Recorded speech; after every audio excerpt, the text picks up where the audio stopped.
So yes, we are nearly there for the brand new content update for the First Descendant. But first, we got a brand new update, an official update, I should say, from the dev team. Some important stuff to go over. Plus, we're going to talk about in-game modules. We're going to also talk about researching. And yes, a Descendant that you may be neglecting in the in-game on hard mode and why you should take a look at this Descendant for sure. And we're going to talk about a bunch of other stuff, plus your top comments. But I say we start out with the official blog post right here. Yes, we've got some maintenance going on here on the 31st. This is going to be happening between midnight and 5 a.m. PDT time. The game will be completely unavailable during this maintenance window. However, once the maintenance is done, we're going to be seeing the pre-season contents update with game errors that are going to be fixed, and they're going to update us with further details about the hotfix 105 as well. So we're going to be getting even more details beyond this content update. So that's good news. And yes, we do have another notice here that they are ending Twitch drop events. They did say the event end date will be on Monday at, I believe that's going to be midnight right there, PDT time. And that's going to be for all participants in the event who have yet to claim their rewards in the game. Please make sure to log in before the event concludes. Rewards will not be delivered to your mailbox if you log in after the event ends. So you have been warned. Go get your Twitch drop rewards if you have not done so already. Check your mailbox and that sort of thing. But yeah, I've heard some people saying that they still have not gotten their Twitch drop rewards. So this is going to be interesting to see how this one pans out. But overall, seems like to be, at least I think, a small number of people. But we also got to talk about this right here. It says, too many Transcendent mods have unlisted, unclear effects.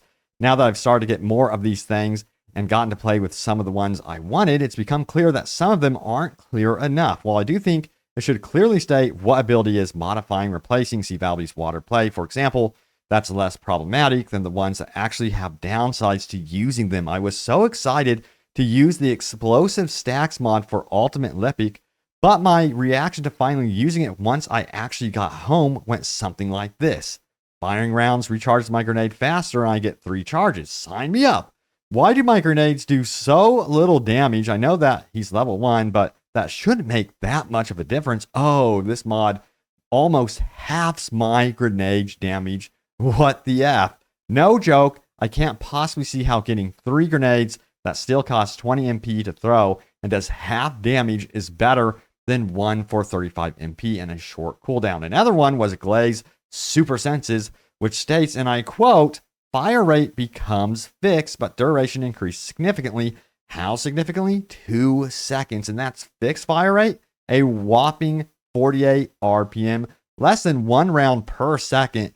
And I can only imagine how many of these other unclear and unlisted effects there are that don't get seen unless you look in the new ability summary in your mod screen. Ability augment mods need to clearly list out what they do and not do more than they say. A lot of people agree with this.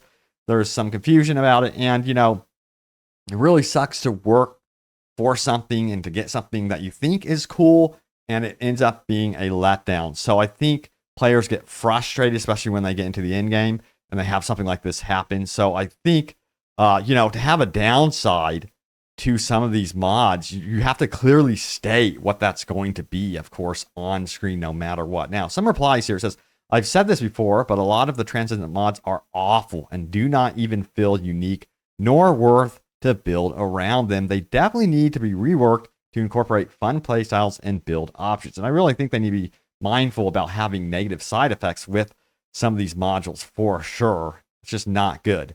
All right, so yeah. Gotta talk about this one right here. Please let me research more than one at a time. With these farms, you level up in way less than 7 hours. Tons of people talking about this one. 675 upvotes. I need more than 5 slots on the research. Yeah, if they copied from Warframe, copy unlimited research too. And if they copy from Warframe, 1 donut per 24 hours also. But yeah, so it seems like, once again, we're caught up in talking about another game, Warframe, that seems to be doing some things better than the First Descendant. I don't think that the team at Nexon should be shy about taking the best from some of these looter shooters and borrowing from them. And yeah, it seems like that's what players ultimately do want.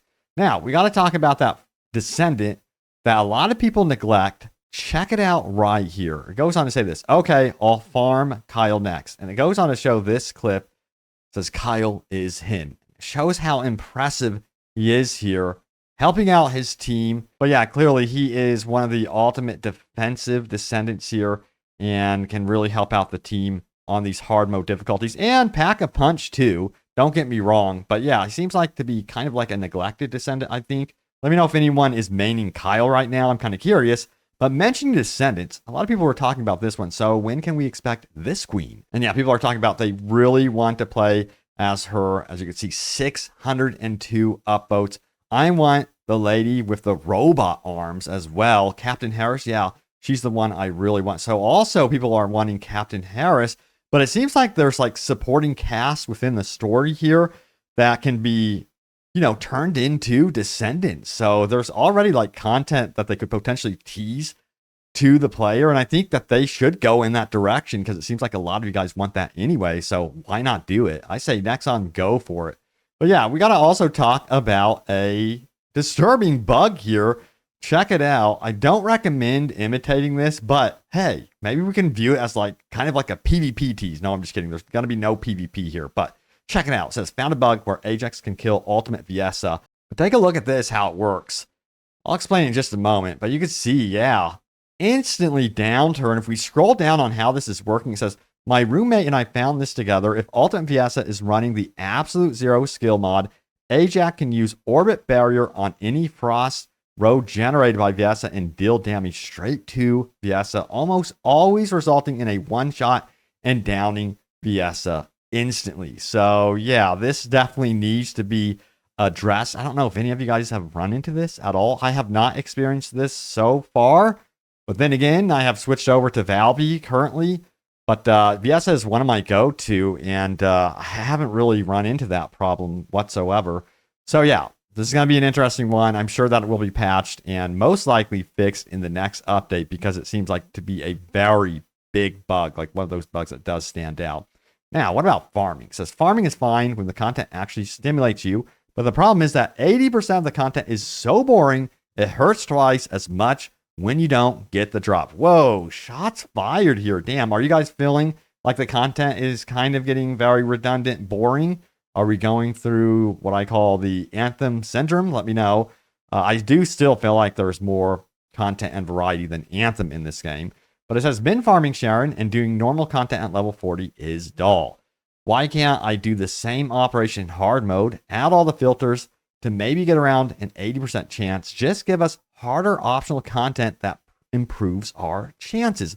I would happily wipe a mission 6 times if I knew once I complete it, I have an 80% chance to get what I want. And you know what? It says W take. Higher risk, higher reward is always good. So yeah, maybe they also need to consider adding a higher difficulty.